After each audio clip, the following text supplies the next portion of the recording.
Hey Paranormies, it's Jenna and you're on the light side of the paranormal. Quickly before we get started, if spooky and paranormal stuff is your jam, become a part of our Paranormy fam and click right here. This video will be part 3 in my Hellier documentary recap series. If you haven't seen this series from the beginning, you'll have to click here and start there, or this will make no sense at all. And for those of you who are back joining us for the 3rd time in this Hellier recap series, let's get right into it. So this episode opens up with the team deciding that they're going to do a paranormal investigation on the current property that they're on and that they're staying at the moment. It is a rural log cabin and it is in Pikeville. It's on the outskirts of Hellier, and they are going to do a nighttime investigation and see what they get. Now, I believe Dana is a practicing hedge witch, and so altogether they do a ritual outside where they pay their respects. They let whatever it is that has summoned them there know that they are ready for communication. They are open and they set their intentions to communicate and to receive messages from whatever has called them to this area. They lit candles and they left offerings like tobacco, and as soon as the intention was set, they started hearing knocks, which they described sounded like knocking on wood, almost in response to questions they were asking or things that they were saying. They also had little items thrown at them from the forest line, like little pieces of wood and rocks. They mentioned that the forest is so dense that they can't go into it to kind of look around, and it seems like it's so dense that something big like a deer wouldn't be able to navigate its way through there. Like I said in episode 2, their thought process was that something bigger than them had summoned them to this area, and the fact that out of everybody in the area, they were probably the only 4 people setting the same intention to communicate. An intent has all the meaning in the world when it comes to the paranormal and magic and all of the otherworldly stuff. So their intention alone would draw whatever was there to them.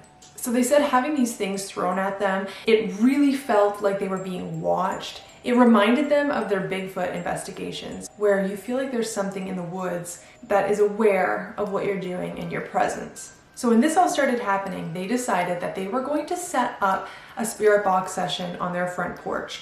Keeping in mind, this is not a front porch in a city line. They're in a cabin. Their front porch is, forest. So it's not like they're sitting in a street on their front porch. So they not only want to try the spirit box, but they're going to try the estes method, which members of this team invented. This is their method, the estes method. And this, if you've ever watched Alice's and my investigations, this is where we get it from. So what the estes method is, if this is new to you, is you have the spirit box, and if you don't know what a spirit box is, it's a little radio device that scans through radio frequencies so quickly that bits and pieces of radio stations can be heard, but several stations are being scanned in a matter of a second. So if a word comes through, it would have to be stretched out through a few different radio scans, and therefore it's thought to be manipulated by something paranormal. With that being said, in a normal spirit box situation where you've got the box out and you're listening in a group of people, when you ask a question like, what's your name? Your brain will automatically try and hear a name. But what the estes method does is somebody has got headphones, large headphones, plugged into the spirit box and a blindfold on, so that when somebody over here says, what's your name? The person who is listening to the spirit box is not searching for a name. They are just going to say out loud what they're hearing as it comes. And if there's a connection there, then it's thought to be way more credible. I hope I didn't lose you there, that was a lot. But the estes method just weeds out a lot of the bias when you're asking the questions and trying to hear what you want to hear. So we've got Dana and Greg, and Carl is helping videotape. Do people say videotape? Record. Carl is helping record. And then they have their cameraman. And then Connor is the one sitting in a rocking chair with the headphones and the blindfold on. Now, before I continue, I really suggest that if you enjoy watching spirit box sessions, This is the one to watch. You should watch it. If you're invested in the Hellier series and up until this point you haven't seen anything, I suggest watching the investigation at the very least. I think it might only be like 15 minutes of the whole episode. So it's really interesting. I'm going to relay to you some of the key points that happen, but in me telling you what they experienced during this investigation is not going to be nearly as watching it. They got a lot of very intelligent and super interesting responses on the spirit box, keeping in mind that Connor had no idea the questions that they were asking. So some of the examples of this include, I'm just reading from my book here. Greg asked, "Do you know what brought us here?" And Connor replied, "That's me, sir." Greg asked, "Some people call you a goblin. What do you think of that name?" Connor replied with, "Get ready, moving." And Dana asked, "Are you moving to the cave?" As they had intended on searching a cave the following day. Connor replied, "The hills." So if you'll remember, they are very close to the Appalachians, and that's where this cave system is. Greg asked, "Are we going to meet you?" And Connor replied, "Exactly." Greg asked, "What are we missing?" Connor replied, "The third." And Greg asked, "The third order? Does this have something to do with the third order?" Keep in mind, these are just bits and pieces. It wasn't linear the way I am explaining it to you. But throughout the session, Connor relays that the spirit box has mentioned Carl's name a few times, and often will say things along the lines of Carl moving when everyone's sitting down and Carl has just ran into the house for a minute to get something or changed camera angles. That's really interesting. No one else's name I don't think is mentioned, but Carl was mentioned a few times. And there was, I think, 2 instances where the spirit box implies that Carl is injured cold, which is really strange. But in the midst of all of this happening, they start hearing things across the way in the forest, and it's nighttime, so they're kind of freaked out. I mean, they've got a lot of wildlife probably around the area, and so they're kind of looking, they've got their flashes, while Connor is just spewing out what he hears in the spirit box. And he's got the blindfold on, so he can't see their reactions or anything that's going on. But at one point, when they start whispering to each other, "What's that? Like, I hear something from over there," Connor relays the message, "There's a coyote." And this is what he's hearing in the spirit box. And they're pointing, and he goes, "Right there," which is really an intelligent response considering every word that could come out from a radio station. Later, they hear something again, and they're looking around, and Connor says, "Yes, right there. Record it," which was really interesting. They were looking around, and then Connor said, "You see?" And they didn't see anything, but they had the cameras rolling the whole time just in case. Also, at one point, Connor mentions 48 minutes. And they look at each other trying to place where 48 minutes could fall. "I wonder how long we've been recording this. I wonder, what time it is." None of that seemed to line up, but remember that for later. Greg also asks, "Can you help us find Injured Cold's house?" And Connor replies, "Hidden flap," which sounds really weird and maybe completely unrelated. But if we're talking about maybe a dimensional flap or some type of secret opening is what I'm taking from hidden flap. And right before they decide to end the session, Connor says, not from what he's hearing in the spirit box, he says, "I just saw in my head a very clear picture of a tin can, an old tin can with no label." And they decide, okay, it's probably over. So they take all their stuff off. But this is something that you miss in me summarizing the episodes for you. It's quite visible in Connor's face and his body language that he's shaken by this. And he explains, he's not one to get visions. This is not a frequently occurring thing that happens for him. But he saw this image so clearly, it shook him. And you can see that in him.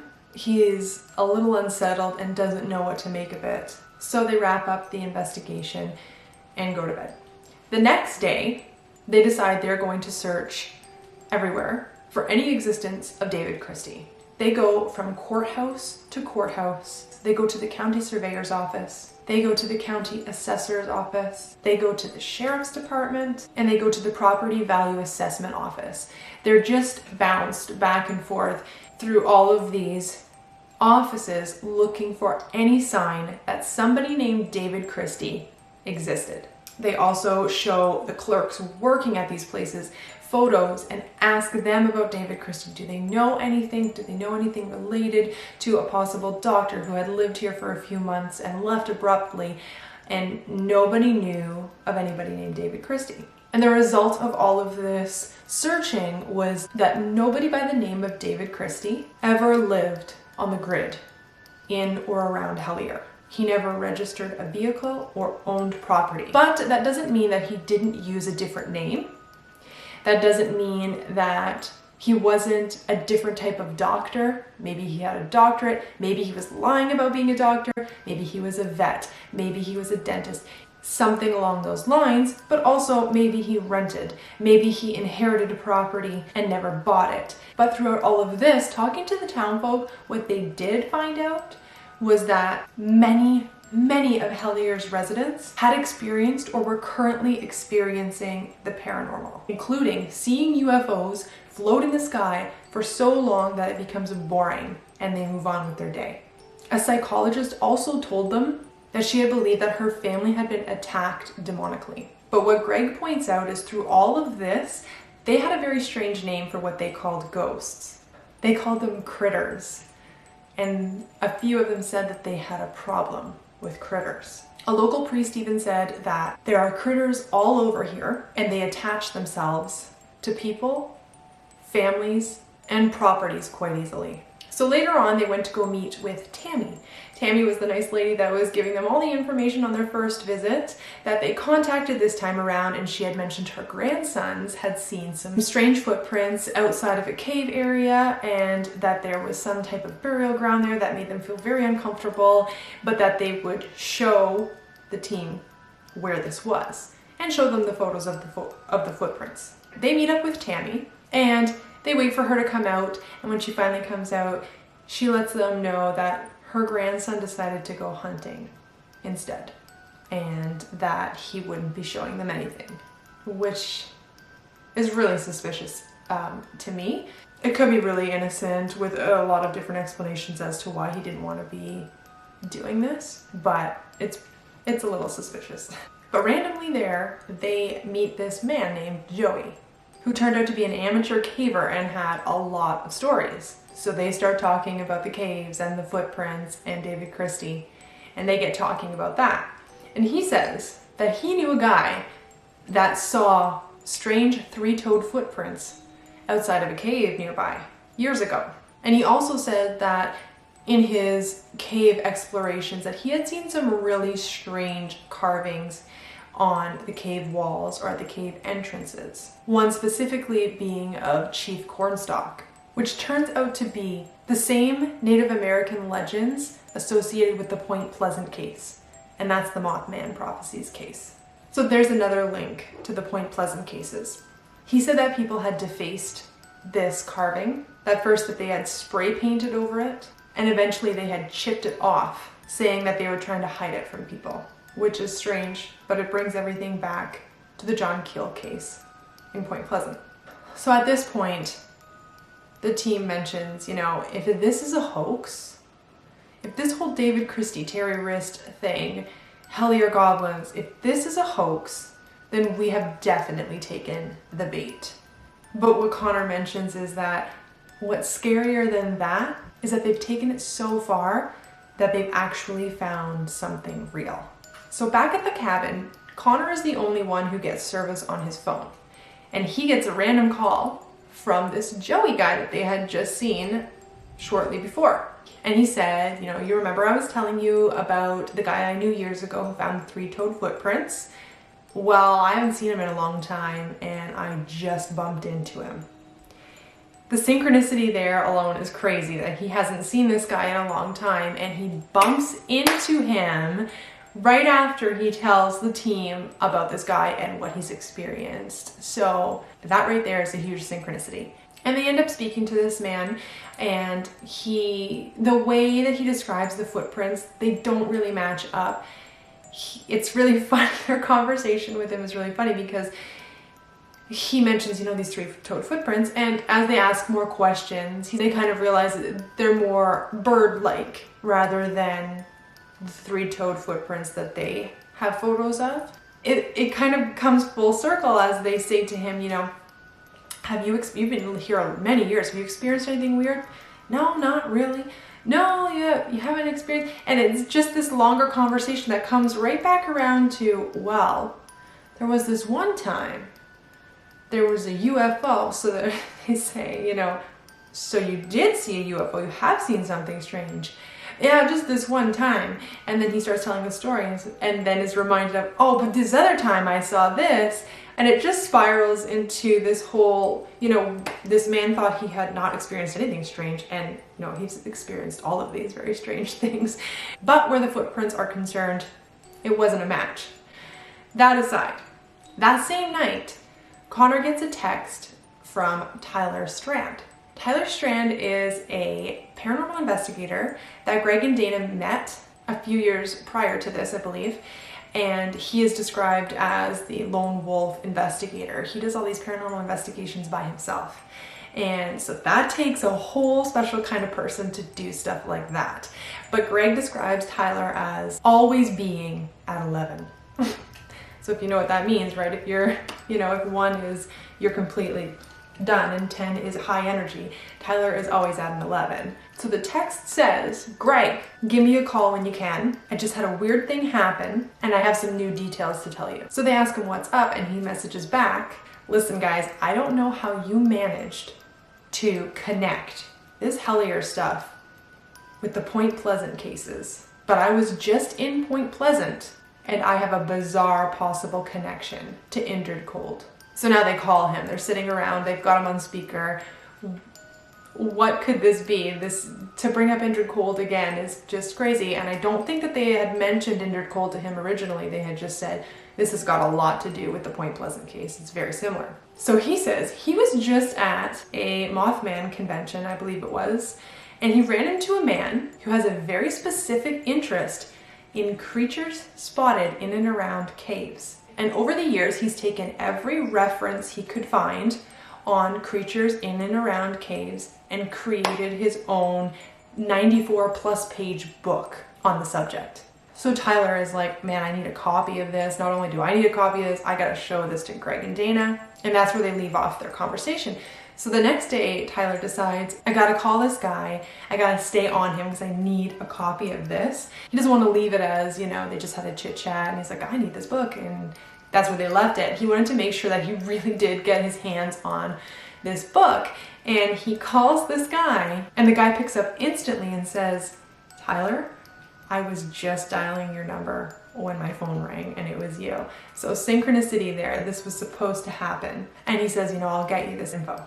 So that's the end of this conversation. He just needed to tell them this craziness that just happened. What are the odds of running into somebody who has this plethora of information that your friends need for this case that they're on? And not only that, but you have this synchronistic call with this guy who you don't know. Your first phone call with him is like that, right? So Tyler says, all right, we'll talk soon. And he hangs up and Connor says, are you serious? Did you see the amount of time we were speaking to him on the phone? And they were like, what? No. So they go back and look. They were speaking on the phone with Tyler for 48 minutes and 48 seconds. Just like the spirit box had said, 48 minutes. Wild, wild, wild stuff. My take on this, and I believe it was their take too, is just Tyler is just, this whole situation with Tyler and everything that just happened is just this other puzzle piece to the case that they're on. It's just something else that just fell into place in such a specifically synchronistic matter. Almost like Tyler Strand is the missing link to all of this. And that is where the episode ends. And I close my book and I feel like I've just read all of you a nighttime story. We're just reading this novel and I'm reading it to you a little bit every few weeks. And then I close it up and I say goodnight. This case is amazing and I can't play it up enough. All the links to the docuseries will be in the description below. I really, really, really would love for you guys to at least go over to Planet Weird's channel. They have trailers. Watch the trailer for season 1 of Hellier. Don't watch the season 2 trailer until we get there. But watch the trailer for season 1 so you can put faces to the names that I'm talking about and really get a vibe of what everything looks like, so you can picture that in your head when we move on to the next episode summary. Thank you guys so much if you stuck around to the very end. I really appreciate it. Please make sure to give this video a like if you enjoy watching these videos. I really enjoy making them for you. And that is it for me tonight, folks. Keep on creeping on. Until next time, bye.